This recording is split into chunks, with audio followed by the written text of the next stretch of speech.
Hello, my name is Khadder, and today I'll be talking to you about our CMSC 425 zombie dungeon crawler game.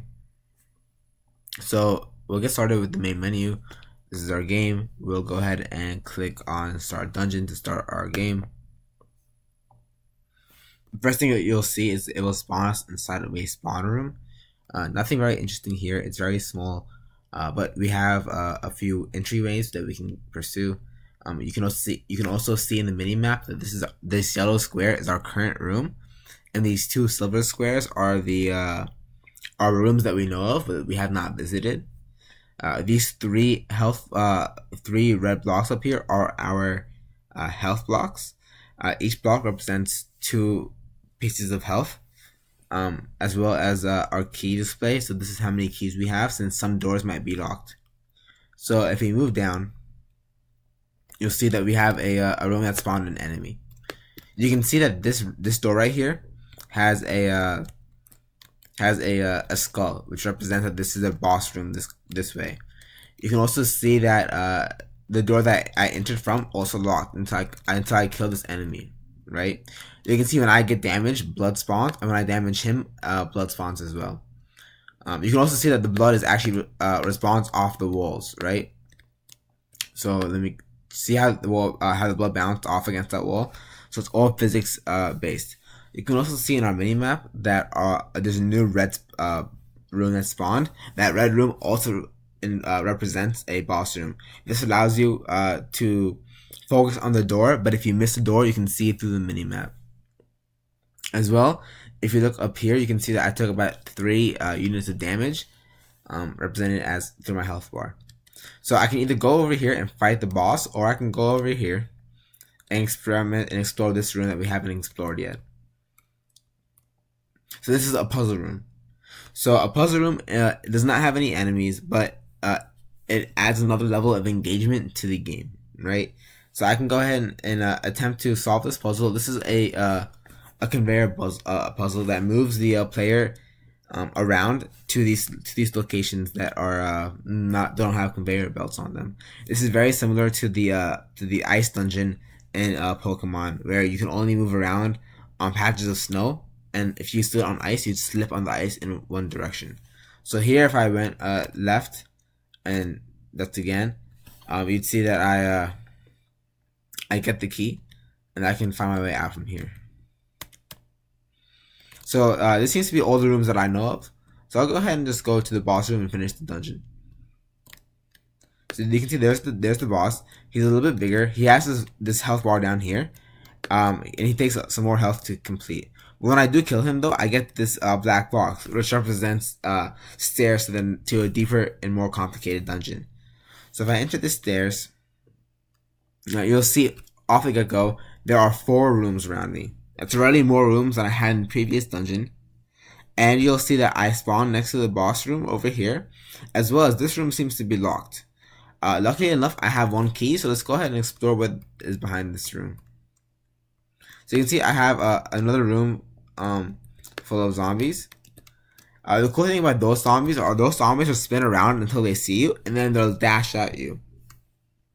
Now that's a great example of our iterative design. So this entire game is designed using interfaces and extending interfaces. So most everything in this game has a superclass. So this room is a enemy room, where the base part of the room, so the size of the room and how the room interacts with the game, is derives from a base class, and you can extend parts of that class to actually create unique experiences. So all the rooms have the same baseball and the same foundation, and we extend that class to create enemies, or to create puzzles, or to create a boss room. Anyways, I completed this room. I can actually go to this next room over here, and I'll see some more enemies that I can go ahead and kill them.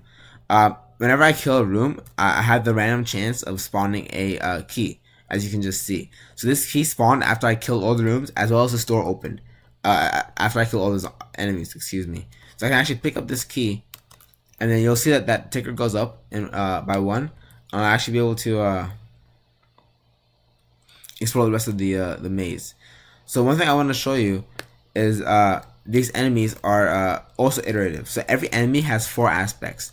It has an enemy controller, an enemy attack, an enemy move, and an enemy detail script. So the enemy controller script will actually configure each enemy to an enemy controller script will initialize all the main aspects of an enemy. So it will initialize its movement script, its attacking script, as well as its detail scripts. A detail script contains all the basic information that an enemy might have, such as maybe its speed, its health, and its damage.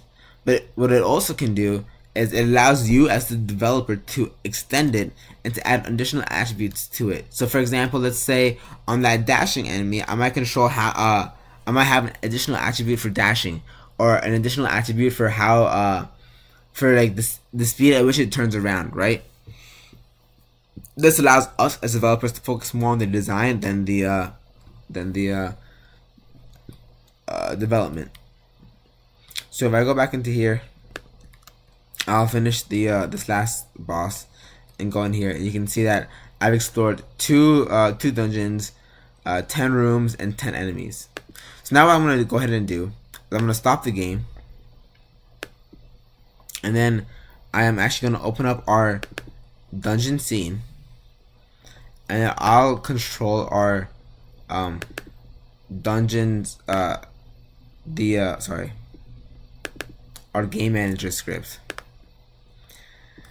Now, just to give you an idea of what I mean by dynamic development, we have this current game manager script up here, as well as which allows us to create actually different dungeons.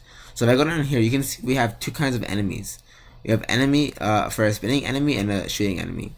So if I go ahead and set this enemies array to actually move this over here. You can see that the first dungeon, element 0, has a size of 3 rooms, as well as sets of sizes for each of the room sizes, right? So an enemy size can be between 5 and 10 units large. A puzzle room has to be 11 units, and a boss room has to be 5 units large. So if I go ahead and go to our prefabs folder and go to our enemies, I can actually go back to our game manager script and drag over a shooting enemy to our enemy array, right? So you can see that was changed right here. So now if I go back to our game and I play it one more time, you see that if I enter this room right here, I should get the enemies that shoot, right? So this is an example of how, without using much additional code, I've created a whole nother enemy by just overriding its movement and its attacking. Not even its movement script. It uses the same movement script that the boss uses. But I overrode its attacking script, which allows me to focus more on the design, as I previously said. So I can go ahead and just kill that, and then the same concept works where all the doors open and I can progress through the game. Well, this has been our game. Thank you so much for watching, and I wish you all the best. Cheers.